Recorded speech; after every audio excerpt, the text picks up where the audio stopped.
con AFP Habitat y Banco Santander presentan Página 13. En Tele 13 Radio.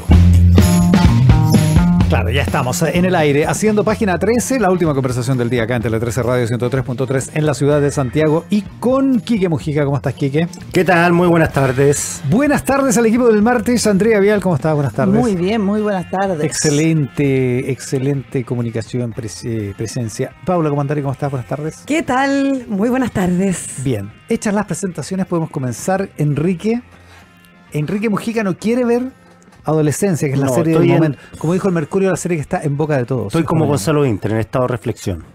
No. Porque estoy en un chat de un grupo de amigos que tienen hijos adolescentes, igual que yo, somos todos papás viejos, además. Y uno comentó, qué terrible lo que vi, y me bajó una psicosis con mi hijo adolescente. Yo dije, yo no quiero que me pase eso, sobre todo con mi estado gripal. Claro, estáis lábil. Estoy muy sensible. Estoy muy sensible. Entonces, me da cosa adentrarme en un terreno que, por lo que he escuchado, todas las señas apuntan a una tremenda brecha entre el mundo que uno comprende a esta altura de mi vida y el mundo que comprende mi hijo a esa altura de su vida. A ver, Andrea Vial se hizo cargo del fenómeno del momento de adolescencia. Esto se estrenó en 13 hace 22 días. Sí. O sea, perdón, hace 12 días. Exactamente. Increíble. La serie de en el mundo. 4 capítulos de Netflix, número 1 hoy en 72 países del mundo. Furor, total. Chile bueno, incluido. No es solo una candidata a ganarse todos los premios de la industria, su éxito radica en algo mucho más profundo, que es un llamado de alerta a la sociedad entera, y lo resume muy bien el título de un artículo sobre la serie que leí, que dice: ojo, Internet está educando a nuestros hijos. Lo que revela esta historia no solo es universal, es transversal, cruza idiomas, clases sociales, género, niveles de educación, y nunca fue más cierto eso de que a cualquiera le puede pasar. O sea, no voy a hacer ningún spoiler, pero para quienes todavía no la han visto, les explico de qué va. Sí, más o menos. Adolescencia es la historia de un joven de 13 años que apuñala a su compañera de curso hasta ocasionarle la muerte, y eso lo sabemos en los primeros 10 minutos del capítulo 1. ¿Ya? 13 años tiene. 13 años. Podría haber sido una serie policial más, pero la opción de los creadores del guión, el gran actor británico Stephen Graham y Jack Thorne, no fue poner el énfasis en quién cometió el crimen, sino en el por qué lo hizo. Y por eso adelantan tanto la situación. Claro, el niño mata a la niña. Queda más o menos claro, hay poca duda, digamos, muy poca duda. Eso. A pesar de que el crimen de un adolescente en manos de otro es algo que hemos visto o leído, siempre queda la sensación de que eso le ocurre a otros. Y en este caso, la ficción que se relata en forma, a mi juicio, magistral en Netflix, tiene un componente que muchas veces soslayamos. No está centrada en lo que ocurrió, sino en el porqué, y si bien el que ocurrió, un asesinato, puede parecernos lejano, lo que ocurre aquí es que el porqué no es lejano. La razón de por qué el niño hace lo que hace, o se intuye, ¿ya? Porque eso no hace más spoiler. La idea de la producción entonces nace de la lectura de un diario inglés que hace Stephen Graham. Él lo cuenta, donde aparecía la noticia de un crimen de esta naturaleza, un niño apuñalando a una niña, y él lo lee un día en el diario, que esto había ocurrido en el norte de Inglaterra, y pocos días después lee lo mismo y había ocurrido en el sur de Inglaterra. Y en Inglaterra un poco el norte es como el norte es más pobre, el sur es más rico. Y de ahí que él le llama la atención que esto como tan universal, o sea, que ocurre uno en un colegio privado y lo otro en un colegio público, como rural. Y lo que a él le surge es decir inmediatamente: esto es culpa de los papás. ¿Ya? Y claro, esto seguro que es culpa de los papás. Es su primera reflexión. Claro, veamos quiénes son los papás. Pero luego pensó, ¿y si no es así? Entonces, una segunda cuestión interesante en el guión, una serie que no está basada en un hecho real, es una ficción, ¿ya? Una segunda cuestión interesante en el guión, digo, es que los padres del niño agresor no son el estereotipo que se utiliza para explicar una mala conducta. O sea, no son alcohólicos, no estuvieron presos. No están separados. Claro, no están separados. No tienen ninguna de las cosas como tradicionales. No son violentos. La dramaturgia. Claro, no tienen un tío abusador. Son una pareja de clase trabajadora inglesa que se quiere mucho y que tiene además una hija universitaria que es muy sana y centrada. No son héroes, reaccionan como cualquier papá o mamá, no son personas sofisticadas, son padres. Y ahí está la conexión con la audiencia. Y aquí otro elemento que influye en la empatía que produce adolescencia es la forma como está narrada, con una sola toma. Son 4 capítulos, o sea, son 4 tomas. Pero imagínate lo que es un capítulo de 1 hora con una sola toma. Eso es increíble, es una proeza. No, es una proeza. Se entiende que hay algunos efectos, pero muy diminutos y prácticamente imperceptibles. Pero imperceptible, porque de repente la cámara está siempre siguiendo a un personaje. Por lo tanto, tiene que haber historias paralelas, que eso es muy interesante. O sea, no había que desarrollar algunas historias paralelas. Para que la cámara sigue, por ejemplo, a personaje Paola Comandari y cuando está conversando con Iván y después se queda con Iván y sigue con Iván. ¿Ya? Y sin cortar. Sin cortar. Sin editar. No hay ni una gracia de lo que se conoce como el plano secuencia. Claro, el plano secuencia. Perdón, y todos destacan eso. Yo soy bien poco conocedor del cine. ¿Tiene justificación por la historia o es un chiche tecnológico? Yo creo que ambas. Ya. O sea, es una proeza. Un chiche estético. Es una proeza, pero al mismo tiempo te da una sensación de fragilidad y de tensión muy impactante. Porque la cámara, o sea, tú sientes que esto está a punto de caerse siempre. O sea, no es impostado, digo. No, yo creo que no.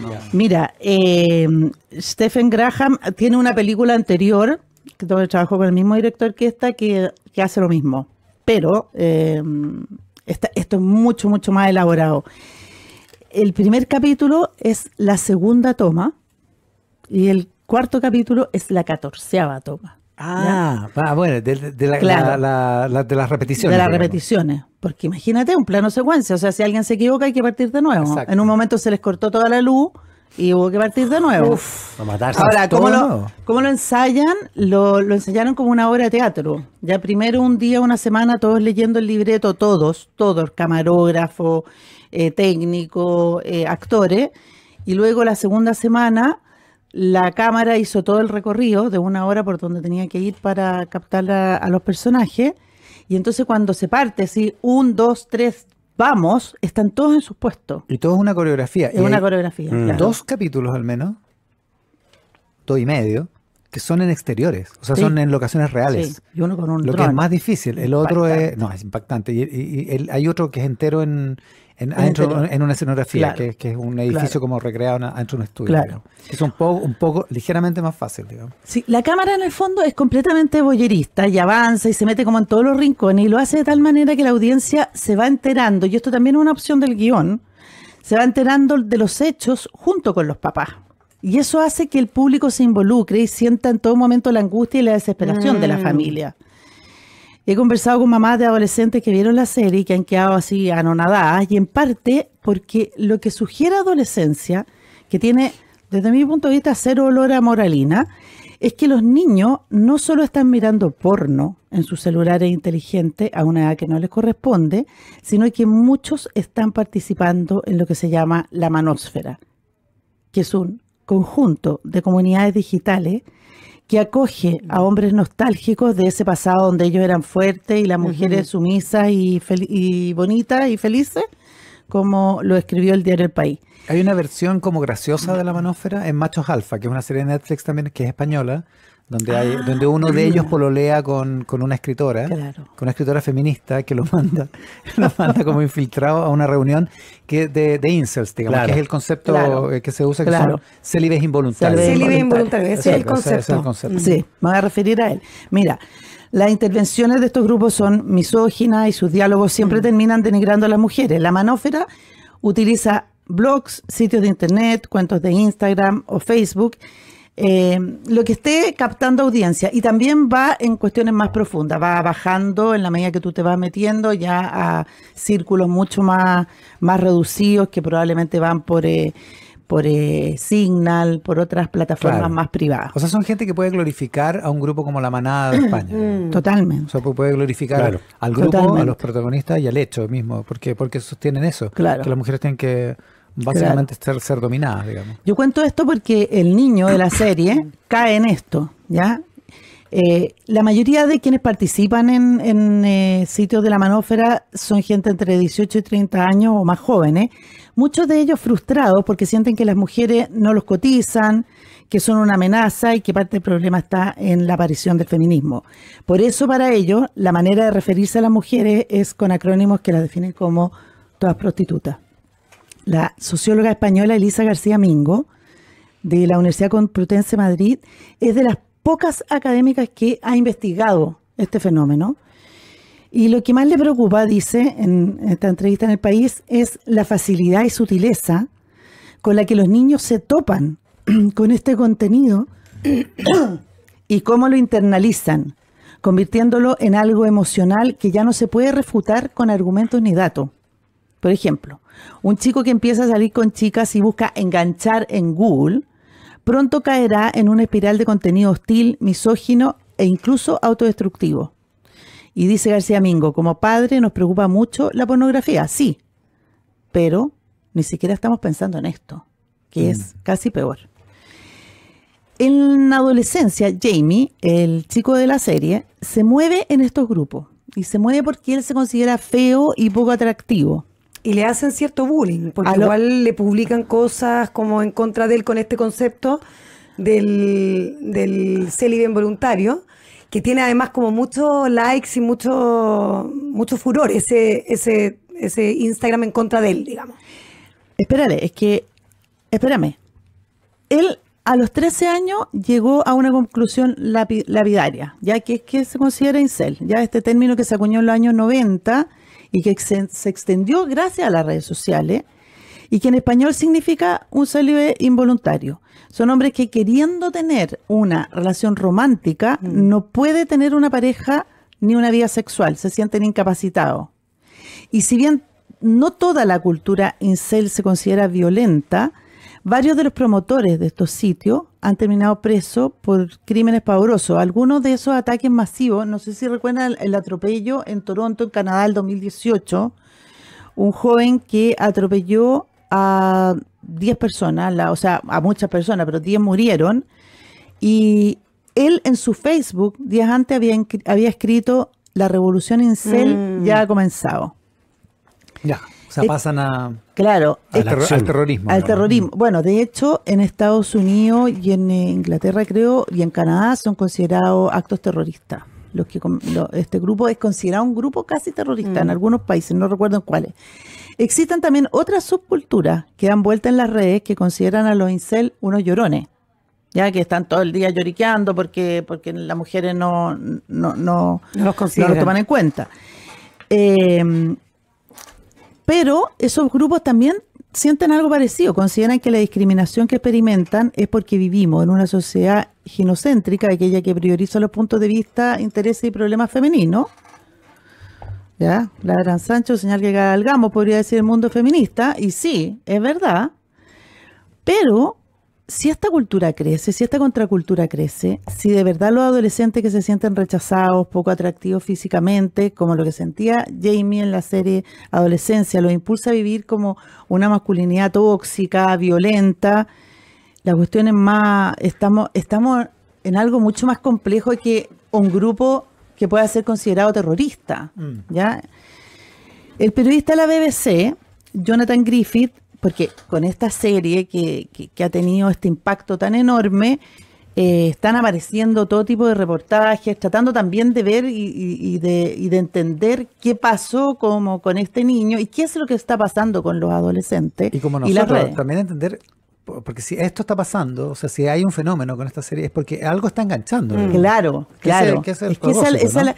Y eso yo creo que es lo maravilloso que ha tenido esta serie, que en el fondo sale una serie y resulta que todos estamos preocupados de ella. Entonces, algo estaba pasando que nos hace preocuparnos. El periodista de la BBC, como les decía, Jonathan Griffin, habló con varios jóvenes que habían participado en estos foros, ya en estos foros como Incel, y varios de ellos le confesaron que en dicho espacio se comparten mensajes violentos contra las mujeres. De alguna manera parece que odio a las mujeres, dice uno de sus entrevistados. Intento que no sea así, pero me pasa a veces que hablo y digo cosas que realmente no debería decir solo porque he estado mirando estos foros y participando en estos foros. Las fotos, dice este joven, te absorben al punto de entrar en ese espacio en el que muchas personas experimentan problemas similares. Vuelvo a la socióloga española Elisa García Mingo en El País, que dice que hay algo que tenemos que mirar muy seriamente. La manósfera funciona porque satisface un vacío emocional y cubre las necesidades de cuidado de muchos hombres. O sea, los que llegan ahí, llegan por una razón específica, ¿ya? Porque se sienten solos. Especialmente los más jóvenes, dice, aquellos que se relacionan con una generación de chicas con mucha conciencia feminista. Pensemos que hoy día las niñas de 13 años son niñas que crecieron con el movimiento feminista en su ADN. ¿Ya? No es que se lo preguntan, no, lo llevan. ¿Ya? Muchos se sienten incomprendidos, dice García Mingo, y acuden a estos espacios para obtener información, pero también buscando crear vínculos porque están muy solos. Así se crean redes de identidad que construyen una masculinidad alrededor de sentimientos de ira, frustración y orgullo herido. Es esencial comprenderlo para luchar contra él. Es esencial, dice ella en El País, comprenderlo para luchar contra él. No podremos detener la creciente misoginia sin tener en cuenta las necesidades socioafectivas de los hombres. En varios programas del año pasado comentamos el libro de Jonathan Haidt, ¿no es cierto? Una generación ansiosa. Sí. Estamos en el RAT, en página 13. El psicólogo social habla de esta epidemia de salud mental en los adolescentes a partir del uso de los celulares inteligentes en manos de escolares y del acceso a las redes sociales a temprana edad y sin control parental. Sus estudios y conclusiones son bien alarmantes, aun cuando exista parte de la academia que lo considera que él fue apresurado a hablar de deterioro de salud mental y niños participando en las redes. Pero la verdad es que cuando entras en la pubertad, y lo más importante es ser aceptado por tus pares, porque eso es como el cambio según la psicología entre el niño, que solo le importa a la mamá y que la mamá lo quiera, y que la mamá lo vaya a buscar, lo abraza y lo acoge. Cuando entra en la pubertad, ahí hay un cambio que es muy gráfico, y que es que el niño ya no busca la aceptación de la mamá, sino la de sus pares. Entonces ingresas a la cultura de los likes. Las redes se transforman en el termómetro que marca los índices de felicidad o angustia. Por ello, Jonathan Haidt está impulsando legislación en muchos países con sanciones drásticas para las plataformas de redes sociales cuando incumplen la ley, leyes que van desde la prohibición del uso de celular en colegio hasta la de acceso a redes sociales a menores de 16 años, como es en Australia. En la serie Adolescencia, Jamie es además un niño absolutamente normal. Tiene buenas notas y se supone como bastante equilibrado. Tiene algunos amigos. Tiene amigos. Pero poco a poco, encerrado en su pieza, cuando sus padres creían que estaba súper protegido porque no estaba en la calle. Esa otra cosa que dice Jonathan Haidt, que los hemos sobreprotegido. Entonces están todos los niños en la pieza con el computador, porque no queremos que vaya a la calle, porque nos da pánico.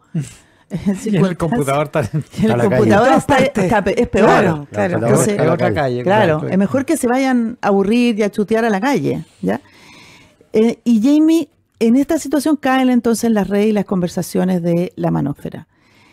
En el último capítulo hay muchos comentarios de los papás de Jamie que de verdad parten el corazón. Sí. O sea, es un capítulo, desde mi punto de vista, el capítulo más fuerte, por lejos. Y es que las actuaciones magistrales de los protagonistas, el guión, la forma en cómo se produjo la película es tan real que parece como perfecta, parece que nosotros estuviésemos ahí. Es realmente increíble. Increíble. Sí. Es una conversación familiar como... Claro. O sea, además funciona en tantos niveles, porque por supuesto está el tema que plantea la Andrea como de fondo, está por cierto el tema de lo que pasa con el victimario y lo que genera en su entorno, el tema de la comunidad escolar, el tema de los servicios sociales ingleses que quedan como chaleco mono, y otros temas. Está el tema de cómo la cotidianidad familiar se sobrepone a la tragedia para lograr seguir viviendo. Claro. Que es una cosa. Claro. Y también incluso está el tema de las noticias falsas.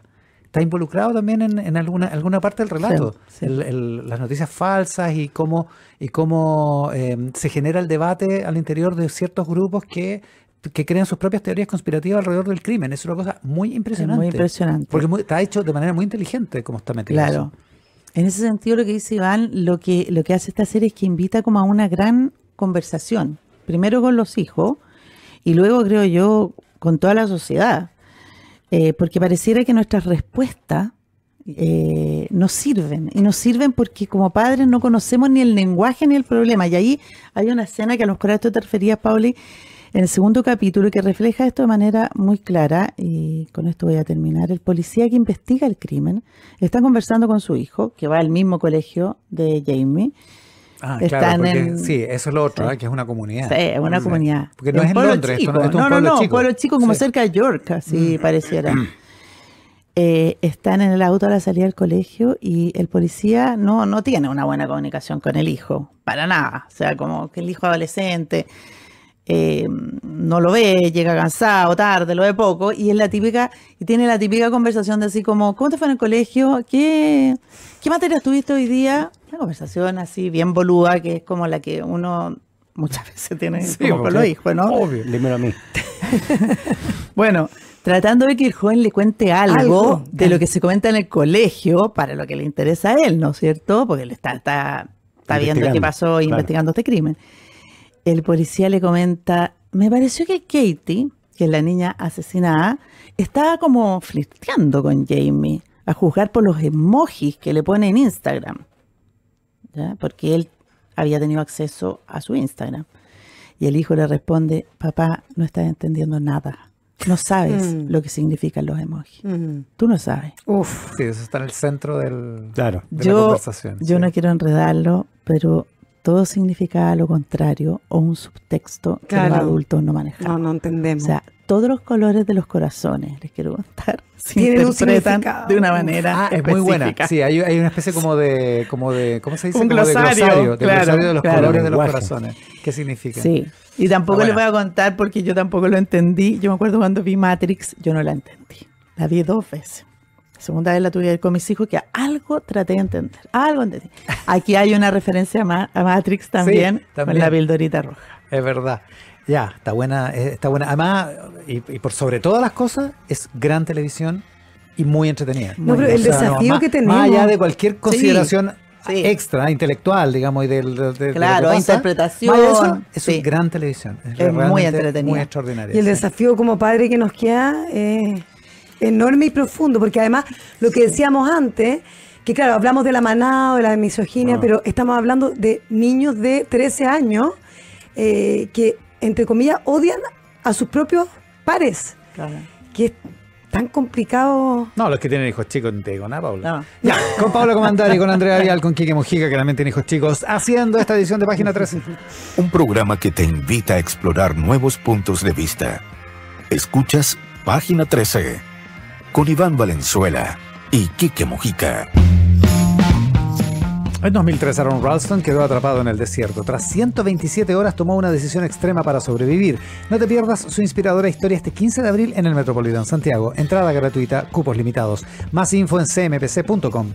Si buscas más estabilidad, cámbiate al internet fibra WOM con 800 megas, Zapping Plan Fútbol, TNT Sport Premium y acceso a todo el contenido de Max a solo 29.990 pesos por un año. WOM, nadie te da más. Llega a Chile Prudential AGF en alianza con AFP Habitat para que ahora tengas más alternativas de ahorro voluntario para tu pensión. inversión con Prudential AGF. Conoce más de esta alianza en prudentialagf.cl. Softland, el mejor aliado para tu empresa. Las soluciones de Softland te permitirán incorporar el más completo software de gestión y además con todo el apoyo de sus consultores que brindarán un servicio de capacitación personalizado para todos tus colaboradores. Visítalos en softland.cl. Volvió el revuelo Santander Latam Paz. Prepárate para volar a diferentes destinos por menos millas hasta el 28 de marzo. Conoce todos los destinos en banco.santander.cl/revuelo. Santander Latam Paz, juntos en el mismo viaje. Espacio, tecnología y potencia es GS8, el SUV de GAC Motor 4x4 motor 2.0 turbo y con 3 corridas de asiento para que nadie se quede abajo, con pantalla de hasta 14,6 pulgadas y conectividad avanzada. Cada viaje es una experiencia familiar. Descúbrelo en gacmotor.cl. GAC Motor, Drive to Perfection. Pausa y regresamos en página 13.